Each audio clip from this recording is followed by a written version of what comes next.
So as I'm speaking, I think my voice might be getting a little bit Mickey Mouse here, and I'm not sure. I think it does because I'm actually lying on the bed here, and I'm, so I think it's because, you get a bit of sort of, press, body or something down on you. I think just when you lie flat, you sound a little bit Mickey Mouse like. But I want to be in the relaxed position where I'm reciting all of these memories. I don't want to be sat up, and I can just concentrate a bit more. I'm just staring upwards. Tony Dolan is back in a band, says Jed Cook on the phone, or in person, whatever it was. Right. So the first thing I'm saying is like, well, why? We sound great. I says, well, what's happening with who? What's happening with, what about Darren, the bass player? He says, well, he's out now. I says, he's out? He says, he's a great bass player, why is he out? Well, he just is, and obviously if I don't know how deeply I was trying to find out what was going on, but I wouldn't have got told anyway. I think all I can assume after all these years is that, without going into too much, like, because everybody else knows the crack, like. So I think when on the end of the 85 sort of tour with Exodus and Venom, we didn't have any pocket money one night. We're supposed to get paid by Eric, like some money, each day, and that would pay for your food and a few beers. And at one time we didn't, and we had any money for a day or two, and which is it's pretty bad, like you haven't gone on tour, and you got to eat. Basically, you've got to eat. It's called is it the Rider? I mean, the venues would put on food, sandwiches and all that, so maybe Eric just thought, well, we can just live off the sandwiches, from the venue, we never need to be having any money.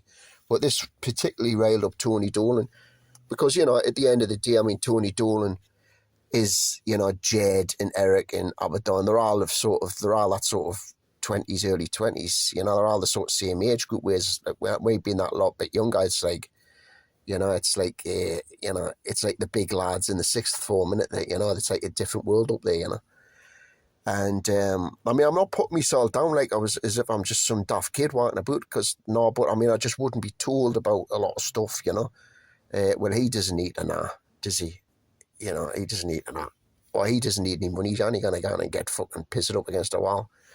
Well, whatever was going on. But, I would be definitely getting a feeling, that after the initial joining Atomkraft, in sort of 86, I'm starting to get the feeling like I don't think I'm getting any respect here, like, really, like, there's something feeling a bit off, like, I've got no ego about this. I've never had any sort of ego about my abilities out like that, because it's just God's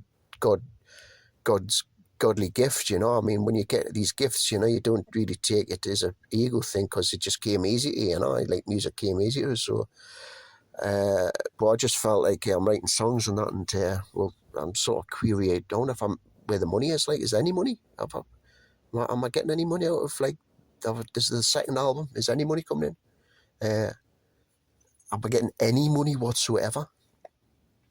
So this was happening more with Tony Dolan at the end of 85. So that's how I judge it, is because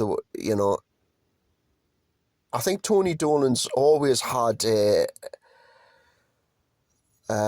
ability as well to managerial sort of skills as well, so he would have a sharper eye on our management team, watching him, Whereas I would be just sort of obviously, just concentrating on the songs and the music, and that's not my thing. I'm just a creative person, and I've always just sort of been like that. I've got no managerial sort of skills at all like that at all. I'm just like 100% creative, which is very typical of creative people, actually. That's why creative people spend a lifetime in fucking poverty. Uh, you get too much creativity from God, but you don't get much else, like, which is okay. It doesn't bother me at all. There's ways and means of making money, and you just get on with it, So that's happened. He hasn't. There's been. I don't know what the politics. I don't know if there was money. I don't know what happened, but it's definitely down to money. Tony Dolan's left, and through '86, I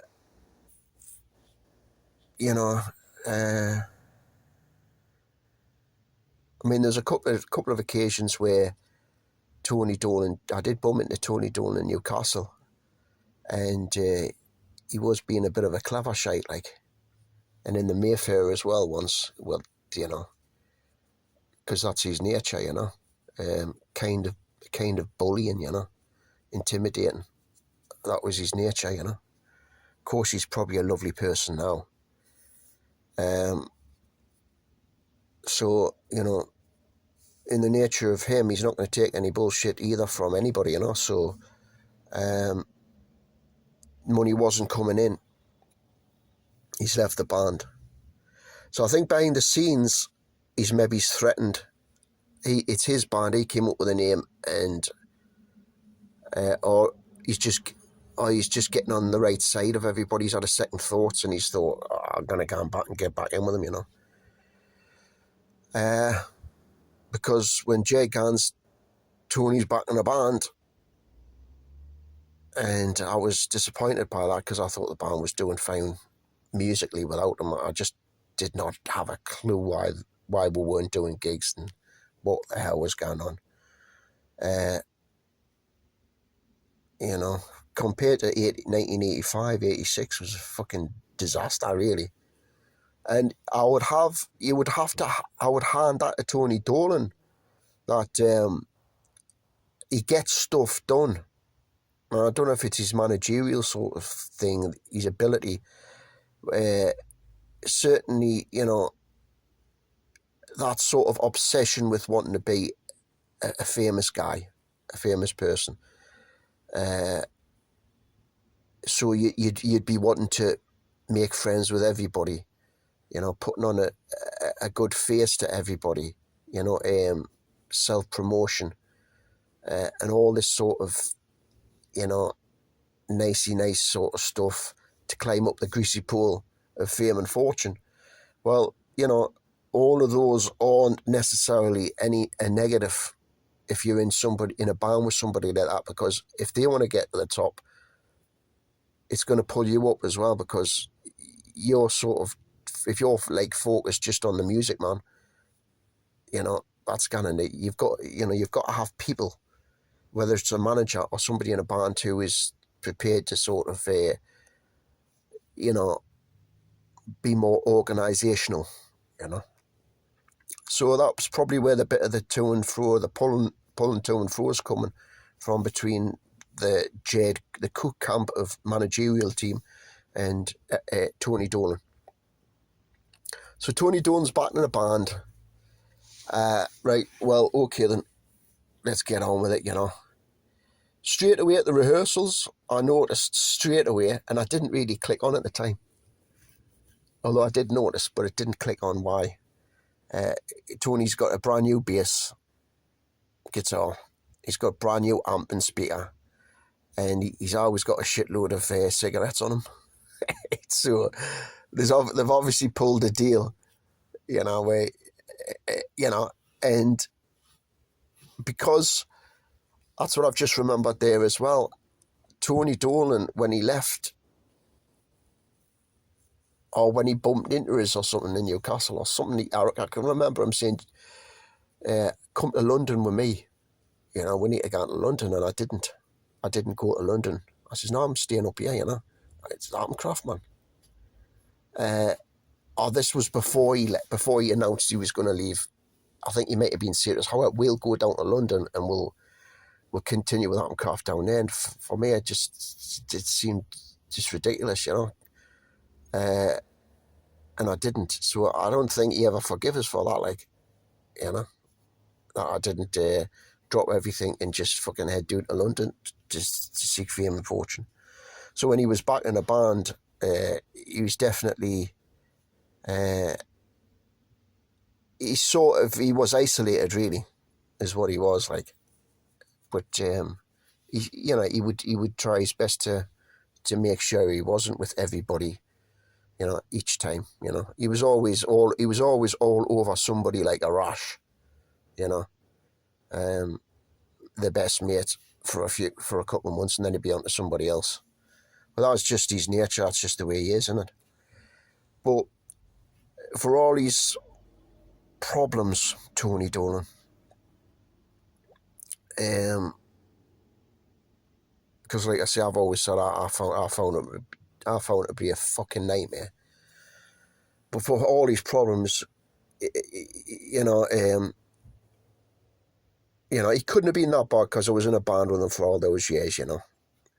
So, but it was hard work, and you do get stuff done when you're in a band with somebody like that, because they're not just sitting writing songs all the time and, you know, being creative, man. They're maybe doing some managerial tasks as well, finding gigs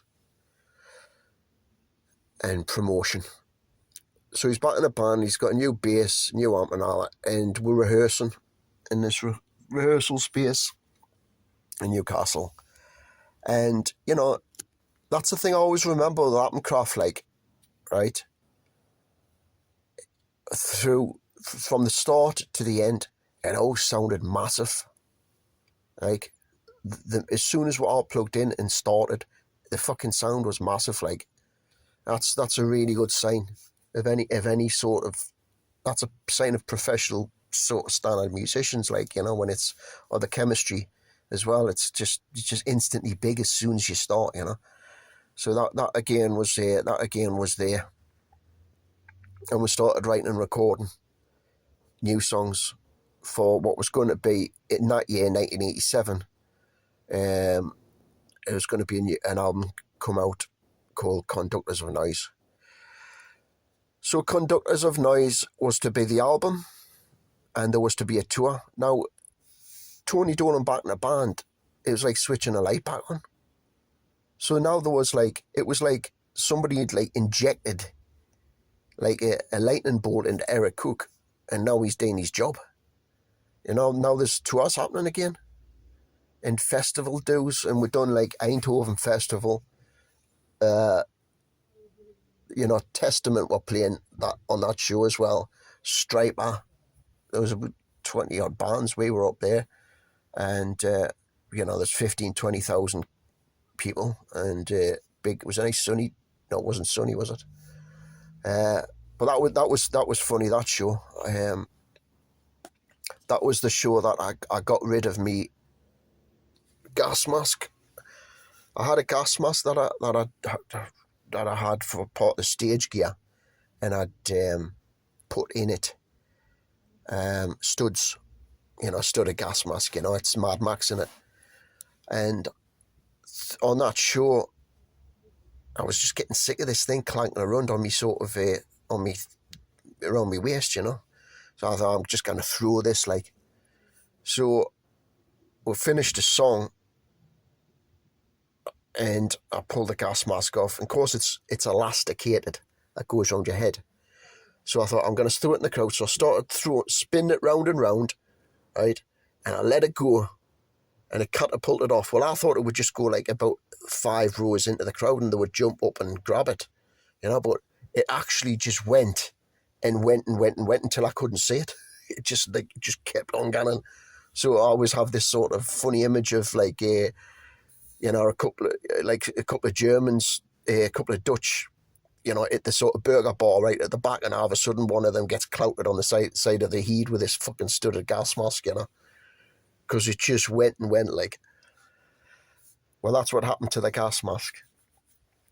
That tour of '87, who was that with again? Mate, was it Nasty Savage? What were they called again? Anyway, there was lots of touring, full on great. Oh, the Hammersmith Odeon. We played the Hammersmith Odeon.